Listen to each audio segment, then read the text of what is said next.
afternoon and welcome to Close to Home. As you know, Close to Home is a program that highlights people and events that elevate the dignity of human life. And as many of you know, January is Pro-Life Month. And we are so honored to have a very special guest with us today. A former neighbor and parishioner of mine, the president of Mass Citizens for Life, Ann Fox. Thank you so much for being here today, Ann. Oh, it's a pleasure. And you're not only the president of Mass Citizens for Life, but you're also a member of the National Right to Life in Washington, D.C., correct? Yes, on the board of directors. Yes. So you have your finger on the pulse of all the things, the good news that is going on around the country, and the legislation that's been passed. And so we are honored to have you today, Ann. We really are blessed to have you here. So, and of course, here we are in the middle of January. So I just wanted you to share in the beginning, there's some really good news about life and about the pro-life movement, isn't there? Well, there's a lot of good news, but something that just came out yesterday, which was very exciting, is the numbers were published. And the number of abortions has gone, it's been going down now for more than 20 years. But the total number is as low as it was in 1974, the year after the Supreme Court decision. But even better, when you look at the rate, the numbers of abortions per 1,000 women, or you look at the number of abortions per the number of pregnancies, those are the lowest ever. Wow, that's awesome. Yes, it really is. It's very encouraging, isn't it? And you know, when you first mentioned those numbers to me, I thought, well, that's probably because there's chemical abortions, there's birth control, but you tell me no. Well, actually, that includes all abortions, now the medical ones and the other kinds, and the pro-abortion writers who are writing this out there, they're saying, well, it's because there's so many pro-life laws around the country that protect the babies. But I have to say, in Massachusetts, our abortion rate is down 55%, and nationally it's only in the low 40s. So we're way ahead of the national, and we don't have any new laws. So it has to come down to the fact that when you educate people, people don't want to think about abortion, and they think about babies completely separately from abortion. But when we educate people, and particularly the young people, as to the humanity of the unborn child, the abortion rate goes down. And Ann, you have been doing this for how many years now? Because I left Needham how many years now? Almost 10 years ago. And I was involved with your pro-life movement long before then. How many years have you been involved? 43. 43 years. And I have to say that you single-handedly educated all of us and brought us into the fold. And one of the fabulous things you do is educate the young people. Every year you have a huge, I don't want to call it convention, but you have a conference. Tell the audience what you do to educate young people. Well, the first thing, we have a gal who's a volunteer who was a teacher in Boston, and she taught biology, and she took early retirement. Is it Shay? What's her name? Linda Thayer. Linda Thayer, what a hero. So she did it so she could do this full time. Mm-hmm. So she speaks to about 10,000 young people a year. And then, of course, we go out and speak in the towns and this sort of thing. We have a quarterly magazine, which is beautiful and very, very professional. And we have our website and our emails and our social media, all that sort of thing. But we also, for the young people, we have a convention every year, and we have a track for the young people. So there are some things where they're interested in the same thing as the adults. But then there are other things, particularly how to get involved, that are for them. This is convention held in Massachusetts, where you draw in how many people do you get, these young people? It's a broad range, because generally to get young people you have to have some adults who are involved, who encourage them and drive them and that sort of thing. So it ranges from maybe 40 or 50 up, depending on the year. And what are your topics? Because I can't believe how well you do this. Oh, goodness. If there's anything particularly going on, like right now, Doctor Prescribed Suicide is very topical. So we have things for them, and we don't talk down to them. No, of course not. we have something that was very popular with them. Stephen Mosier came from Human Life International. He's the one who first discovered the one-child policy in China. Yes. And he talks about the implications of things like that. Yes. And they like that very much. Then people who have started groups of young people, or people who have started websites, or that sort of thing. They're always interested in that. We always do prenatal development because so many of them just haven't had it otherwise.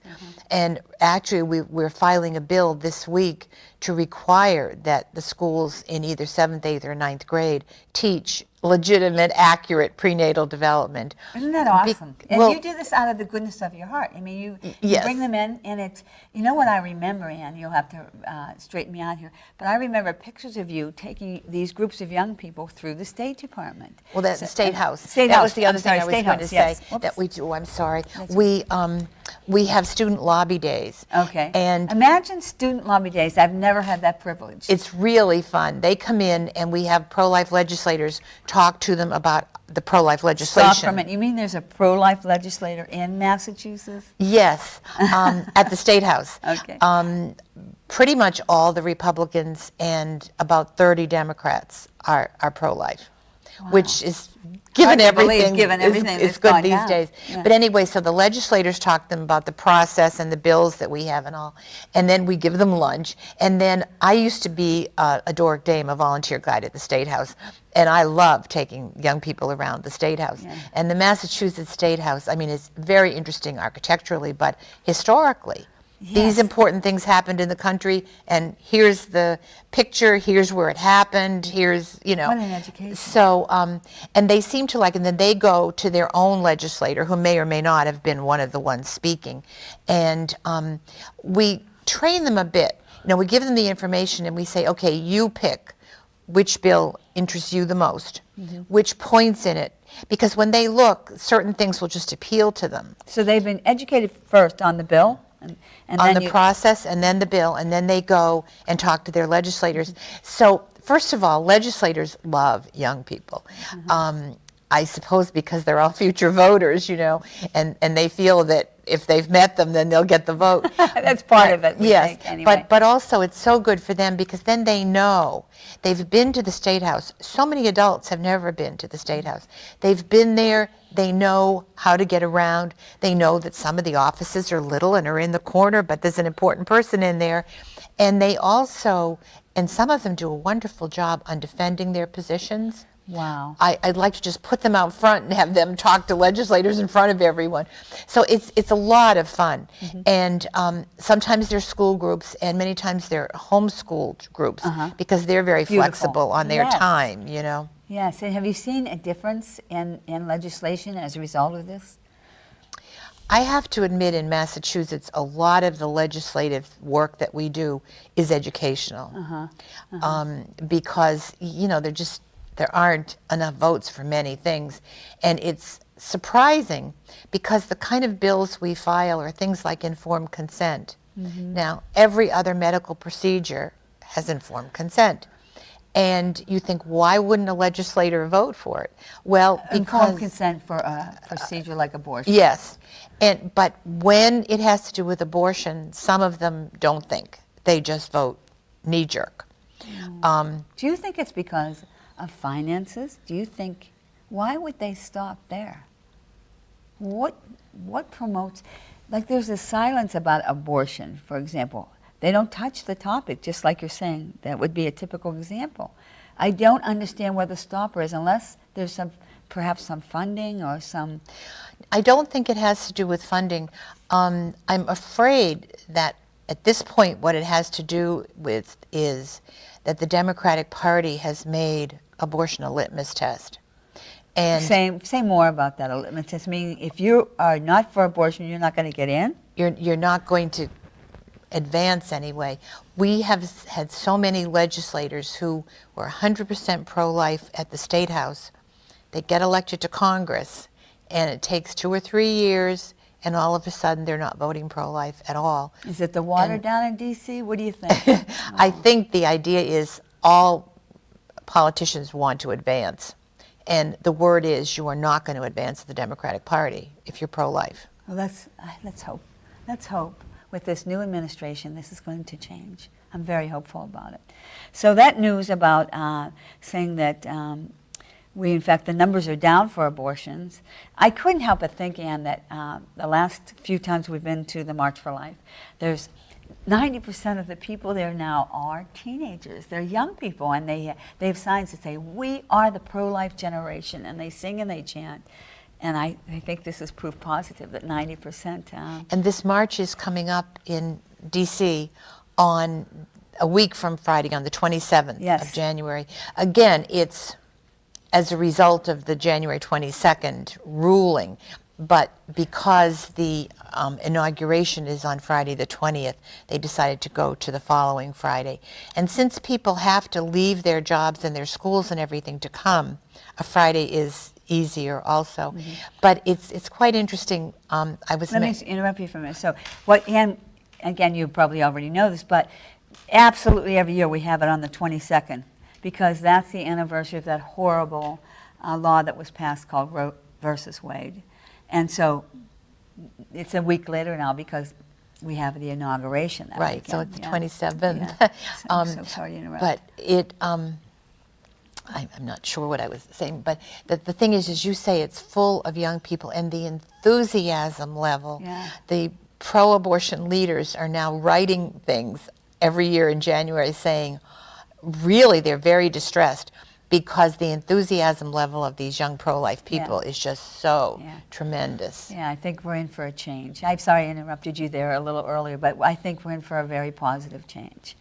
The other good news about going down, for those of you that have not gone to the March for Life, don't miss out. It's once you go there, you'll never want to not go. I go there every year. I've been going for at least 12 years now, happily, I must say. I go with a group from Boston, from Burlington, and Teresa Gorey's group.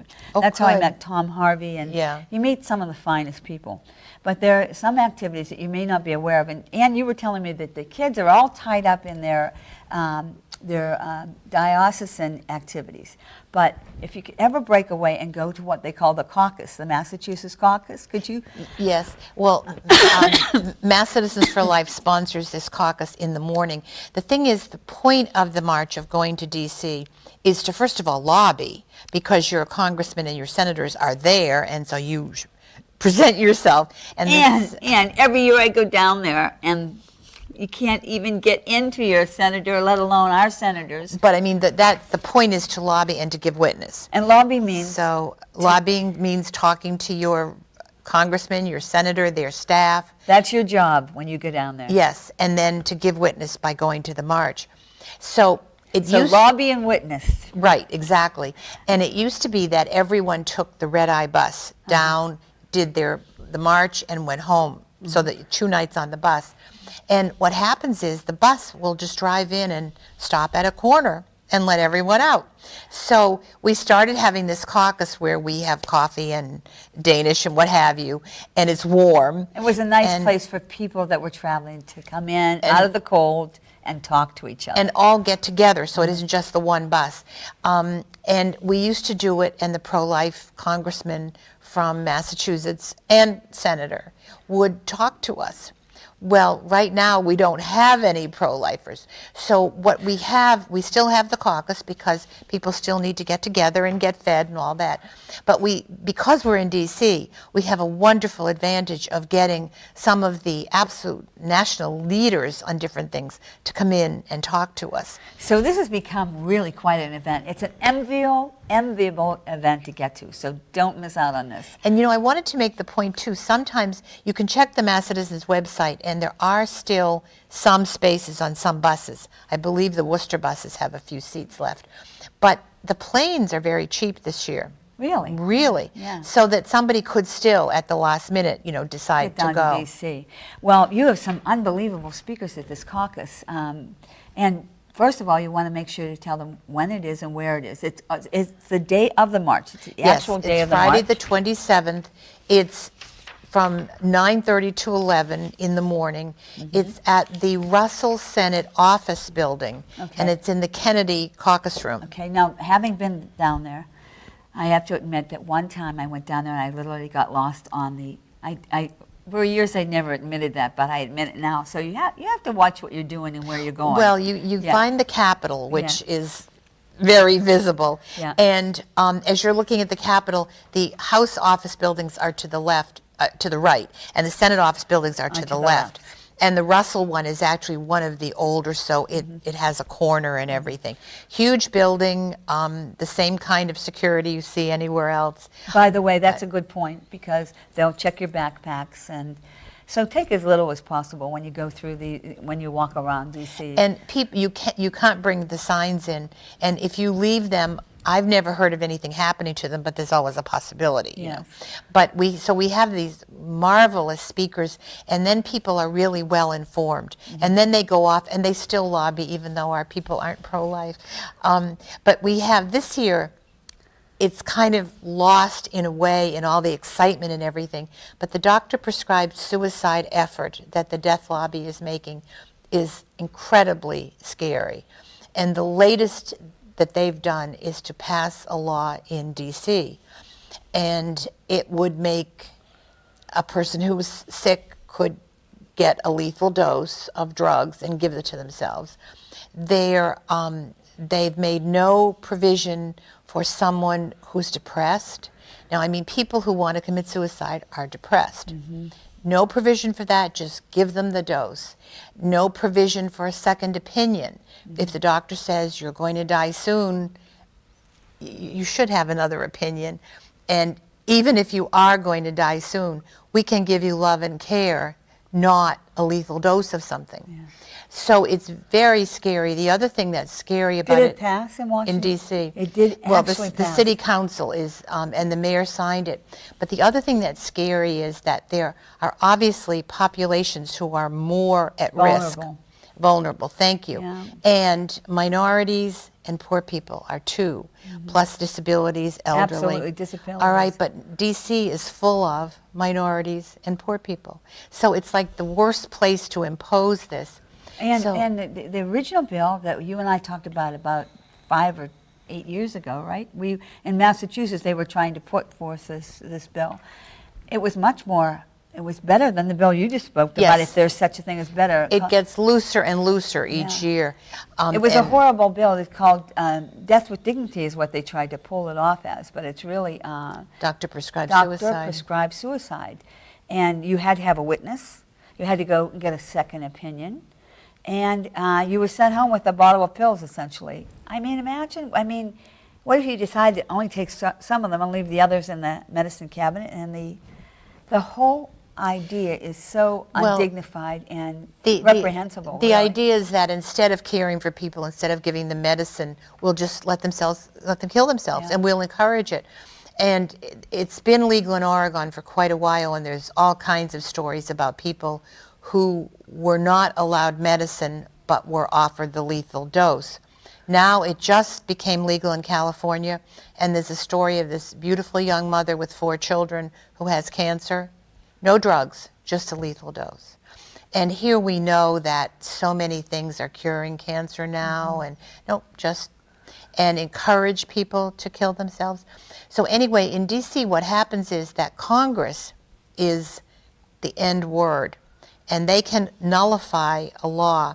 So right now, there's a bill in Congress to nullify the doctor-prescribed suicide in DC. What we would like to see happen is that they, at the same time, pass a federal law that would protect the people in Massachusetts also. But one of the women, a local black woman who has a radio show that goes national, Gloria Purvis? She's speaking at the caucus, at the Russell Building, in the Kennedy Auditorium. Caucus room, to let us know what's happening in D.C. Because Massachusetts is the top priority of the death lobby, and we need to know what they're pulling other places. So we have her speaking. We have a gal who is in charge of state legislation at National Right to Life Committee, and there have been hundreds of bills, pro-life bills, protective bills, passed in the states over the years, and she'll let us know what's going on now with that. And we have a young man who works for the Heritage Foundation, which does all the sort of thinking work for all of us. And he's going to talk about where things are going across the board. So it's a national forum. It's going to give you education across the United States. Yes. And see how other people are handling these difficult issues. And it's important for Massachusetts for a couple of reasons. First of all, our people like to know what's going on. Yes. And if it's going on somewhere else, it's going to be going on here. But also, coming from Massachusetts, when you're in the line of march and you're talking to someone and you say you're from Massachusetts, they say, they're horrified. they say, you poor thing. So it's nice for us to get to feel, to be part of the whole national. Yes. You know, every state is not as bad as Massachusetts, and it's good for us to know that. And when you know what's going on, you really are empowered. You are. So the caucus, and you see all the other people and, you know, all that sort of thing. So the caucus really ends up being a great way to start the day. It does, it truly does, and a great education as well. And as I told you before, I love Gloria Purvis. She has a wonderful way of expressing herself and putting it right out there. She'll talk about the war on women. How dare they decide what gender she is when she knows she's a woman, or how dare they decide that she should take birth control so she can be independent when... And she's going to talk to us about the doctor-prescribed suicide. Oh, good. And she's very well informed on that. I was talking to her on the phone the other day, and she's just full of She's excitement wonderful. and information, and, you know. We have a little bragging rights here in central Massachusetts because when doctor-prescribed suicide was on the ballot, Sturbridge, Massachusetts, Southbridge, Massachusetts, it really tipped the percentages. Our town was almost, it was directly because our pastor, Father Peter Joyce, spoke out directly against it. And he used his father as an example. His father was in a nursing home, and he knew that he would be right there. He would be one of the initial candidates if they decide to pass this horrible bill. Yes. Well, actually, Worcester County was all very strongly opposed to doctor-prescribed suicide. Thank goodness. Thank goodness. Which is what we find everywhere. Your regular people are opposed. Yeah. It's the elite who have always had control, and they wish to continue to have control. And they have enough money and enough insurance that they'll get the care they need. Once this is in place, the other people, their care will be cut and cut and cut. See that? That's really a very good point, and a sad point, but truly a good point. And we have another event coming up. Oh, good. On the actual 22nd Okay. in Boston at Faneuil Hall. Oh, yes, this which is very is important. the Cradle of Liberty. Yes. We have an Assembly for Life, which again we have every year. That's the local event. That's this Sunday. That's Sunday. this. Well, depending on when we air, it's the, We're gonna air tonight, the Anne, so, 22nd. yeah. And Mother Olga is the main speaker, and the people who know Mother Olga, she is just marvelous, and she's wonderful to hear. She came from Iraq, and her bishop sent her to improve her English and all, and she started working with students at BU and working on her English. And finally, I think Cardinal Law asked her to stay, and she started a new order of nuns here. And there's a picture on our website, and she has to honor her pinafore because she's working with these children, Yeah. and it's just beautiful. She's so inspiring. She's delightful. She's energetic. I had the privilege of having her in my classroom. She was speaking at the WINGS group, the women. What does WINGS stand for? Women in God's Spirit. Yes, and at St. Joseph's Church. And lo and behold, they kind of kidnapped her, and they went down the back steps where my computer room is, and they brought her into the computer room, and I'll never forget it. I was so impressed, and so were the kids, because she's quite a celebrity at this point. She is, and she's very sweet and very delightful, but she's powerful. Well, she's been through 4 wars. Right? Don't forget, she was born in Iraq, and she's been through 4 wars. She has a number of degrees. She's very well educated, and she's a dynamo. I think she came from a family that was originally well-to-do and well-educated and everything, but during one of the war situations, they had to camp in the desert. You know, it just, but she says the right things in a way that make you feel as though you can do the right thing and feel good about it. And we also there's a Father Booton whose brother had Down syndrome. He's going to be a speaker as well? He's a speaker as well, and he speaks beautifully about his brother, and the reason that I asked him was partly to hear that, but also when you think about it, with abortion, Who are they targeting? The Down syndrome babies. If a baby gets through and is born and grows up, now the doctor prescribes suicide. Will be targeting the Down syndrome people. So they're like the canary in the mine. The coal mine. Yeah. You know, so I think it will be very important for people to hear him. Mm-hmm. Well, those are two excellent speakers, and they're right ahead of us this Sunday at Faneuil Hall. For those of us in central Massachusetts that want to take a trip into town, this is a perfect example of a good day in And Faneuil Hall is very convenient to the Pike and everything. And Faneuil Hall is a historic building. And the pictures I've taken there, I mean, they're beautiful. It's really worth the trip. A lot of important things have happened there. Yeah, that's for sure. That's for sure. And it's a nice trip into the Market Square and to Boston. So this happens at 2, I think from 2 to 4. 2 to 4. Right there at Faneuil Hall. And it's called the Assembly for Life. And again, we can thank Ann Fox and Mass Citizens for Life for putting this on every year. Last year, year before last, was Anthony Esselin. What a wonderful speaker, an author and a speaker and a college professor down there at Providence. So you will be in for a true treat. So Ann, it was great having you. We're going to continue this discussion in session 2 here, and we'll talk a little bit more about some of the pro-life issues, especially the March for Life, and we'll be looking forward to having you there. Well, thank you very much. You're welcome. Great having you, all the way from Needham, Massachusetts.